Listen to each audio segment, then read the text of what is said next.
Shalom, selamat pagi Bapak, Ibu, Saudara-saudaraku yang terkasih di dalam Kristus. Sebelum kita melakukan aktivitas kita hari ini, mari kita merenungkan firman Tuhan agar dapat menjadi pegangan kita di sepanjang hidup kita, terkhusus di akhir pekan ini. Namun sebelumnya mari kita satu di dalam doa. Tuhan Yesus, terima kasih untuk kasih setiamu yang masih kami rasakan hingga pada pagi hari ini. Kami boleh bangun dengan tubuh yang diberkati Engkau, dan kami masih mempunyai kesempatan kembali merenungkan firman-Mu. Karena itu Bapa, pimpinlah dan sertailah kami pagi hari ini, agar kami boleh memahami, mengerti akan firman-Mu, terlebih melakukannya di dalam hidup kami. Terima kasih Bapa, hanya di dalam nama Yesus Kristus kami berdoa dan mengucap syukur. Amin. Saudara-saudaraku yang terkasih di dalam Kristus, perenungan kita hari ini saya beri judul Mengikut Yesus Keputusanku. Pembacaannya diambil dari Matius 8 ayat 18 sampai 22. Tetapi nats yang menjadi pokok bahasan kita yaitu pada ayatnya yang ke-20. Yesus berkata kepadanya, "Serigala mempunyai liang dan burung mempunyai sarang, tetapi anak manusia tidak mempunyai tempat untuk meletakkan kepalanya." Saudara-saudaraku yang terkasih di dalam Kristus, banyak orang menyebut dirinya sebagai pengikut Kristus. Namun dalam praktek hidupnya, mereka hanyalah seorang Kristen KTP. Iman mereka sekedar tertera pada KTP, tetapi tidak menjalankan apa yang menjadi kehendak Kristus. Mereka lebih tergiur pada standar dunia. Orang-orang, terkhusus anak muda, sering kali terperangkap pada standar kehidupan yang ditentukan dunia. Memang secara logika tentunya hal ini akan mendorong kita untuk mengikuti standar tersebut agar kita dapat tetap bertahan di masyarakat. Namun tak jarang pula kita diperhadapkan pada pilihan yang sulit antara mengikuti standar dunia atau standar Kristus. Nah saudaraku, bacaan kita hari ini dalam Matius 8 ayat 18 sampai 22. Di sini diceritakan ada dua orang yang hendak mengikut Tuhan Yesus. Pertama, seorang ahli Taurat menyatakan keinginannya hendak mengikut Tuhan Yesus kemanapun ia pergi. Lalu Tuhan Yesus memberikan jawaban dengan berkata, "Serigala mempunyai liang dan burung mempunyai sarang, tetapi anak manusia tidak mempunyai tempat untuk meletakkan kepalanya." Namun tidak diceritakan apakah pada akhirnya ahli Taurat tadi jadi mengikut Yesus atau tidak. Akan tetapi hal yang harus kita pahami dari perkataan Tuhan Yesus adalah tuntutan jika seseorang ingin mengikut Tuhan Yesus tidaklah mencari kenyamanan.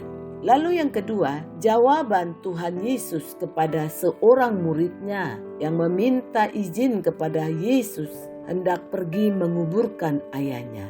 Sekali lagi jawaban Tuhan Yesus yang sangat mengejutkan. Dia berkata, "Ikutlah aku dan biarlah orang-orang mati menguburkan orang-orang mati mereka." Nah, jawaban Tuhan Yesus yang terasa sangat keras dan jika dipikirkan tidak dapat kita terima.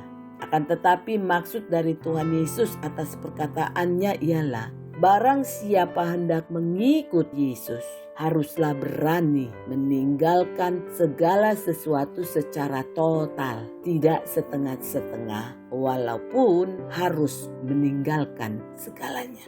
Saudara-saudaraku, karena dalam Matius 10 ayat 37, Yesus juga pernah berkata, "Barang siapa mengasihi bapa atau ibunya lebih daripadaku, ia tidak layak bagiku. Dan barang siapa mengasihi anaknya, laki-laki atau perempuan lebih daripadaku, ia tidak layak bagiku." Artinya, mengikut Tuhan Yesus itu membutuhkan keseriusan. Adanya tantangan untuk berani mengambil sikap memberikan kehidupannya untuk Tuhan Yesus secara totalitas. Nah, firman Tuhan hari ini, saudaraku, mengajarkan kepada kita sebuah totalitas untuk mengikut Yesus. Kita semua ingin mengikut Yesus hingga akhir hayat. Namun, apakah ini hanya berhenti pada ucapan bibir saja? Karena mengikut Yesus artinya setia kepada firman-Nya dan bukan kepada ucapan bibir manusia yang tidak membawa berkat untuk menuju kepada Allah. Jadi saudaraku, inilah yang terus diwartakan gereja Tuhan, bahwa Allah beserta kita. Itulah kabar sukacita yang dibawa Tuhan Yesus di tengah-tengah kehidupan kita. Di dalam kabar sukacita yang dibawa oleh Allah, seruan yang disampaikan kepada kita itu adalah ikutlah aku. Jika Tuhan Yesus menyerukan untuk mengikut Dia, maka akan timbul pertanyaan, mau kemana Tuhan membawa kita? Pertanyaan ini menjadi pergumulan hidup kita. Sehingga ketika kita memutuskan ingin mengikut Yesus, kita harus memiliki motivasi dan tujuan yang jelas. Dan ketika kita mengatakan saya pengikut Yesus, maka benar-benar Yesus yang harus kita ikuti. Bisa kita ibaratkan dengan orang yang sekolah. Jika motivasi awal bersekolah adalah untuk mencari kerja dan bukan untuk mencari pengetahuan, maka kesuksesan dalam hidupnya semakin tertutup. Begitu juga dengan orang yang bekerja. Jika motivasi awalnya hanyalah sekedar untuk mendapatkan upah yang besar dan tidak diiringi dengan pengabdian dan pelayanan, maka untuk mendapatkan jenjang karir yang lebih baik akan semakin tertutup. Nah, saudara-saudara yang terkasih, Tuhan Yesus mengajarkan kepada kita dalam bacaan kita hari ini bagaimana untuk mengikut Dia.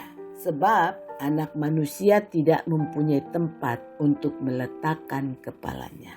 Jika kita merenungkan lebih jauh jawaban Tuhan Yesus ini, mungkin kita akan sepakat untuk mengatakan bahwa memang untuk mengikut Yesus tidak ada kata berhenti. Mau itu hujan, badai, topan, dan salju, panas terik, apapun yang ada di depan, tidak ada kata untuk berhenti. Karena anak manusia tidak mempunyai tempat untuk meletakkan kepalanya di dunia ini. Sehingga harus tetap berjalan. Maka ketika kita mengatakan kepada Tuhan, aku mau mengikut Engkau kemana saja Engkau pergi, maka ingatlah, tidak ada kata istirahat atau berhenti mengikut Yesus. Sesulit apapun kondisi kehidupan yang kita jalani, jangan pernah berhenti. Ingatlah, Yesus tetap berjalan bersama kita. Sekuat apapun badai yang menerpa kehidupan kita, ingatlah bahwa Yesus juga merasakan badai yang kita rasakan. Karena kita berjalan bersama Yesus. Jika kita percaya Allah adalah yang penuh dengan kuasa, mengapa kita harus takut? Apakah kita akan mengatakan kita akan binasa ketika badai yang datang melebihi kekuatan kita? Sementara kita berjalan bersama dengan Tuhan Yesus. Jadi saudara, artinya hidup mengikut Yesus merupakan proses terus-menerus berjalan bersama dengan Yesus. Dan tidak ada tempat atau tujuan lain selain bersama-sama dengan Yesus. Karena itu, biarlah orang-orang mati menguburkan orang-orang mati. Ini adalah salah satu aturan untuk mengikut Yesus. Bukan terletak kepada diri kita, tetapi kepada Yesus. Jika kita serius mau ikut Yesus, maka ikuti dan patuhilah aturan main yang sudah ditetapkan oleh Tuhan Yesus. Sehingga tidak ada kata sebentar dulu ya Tuhan.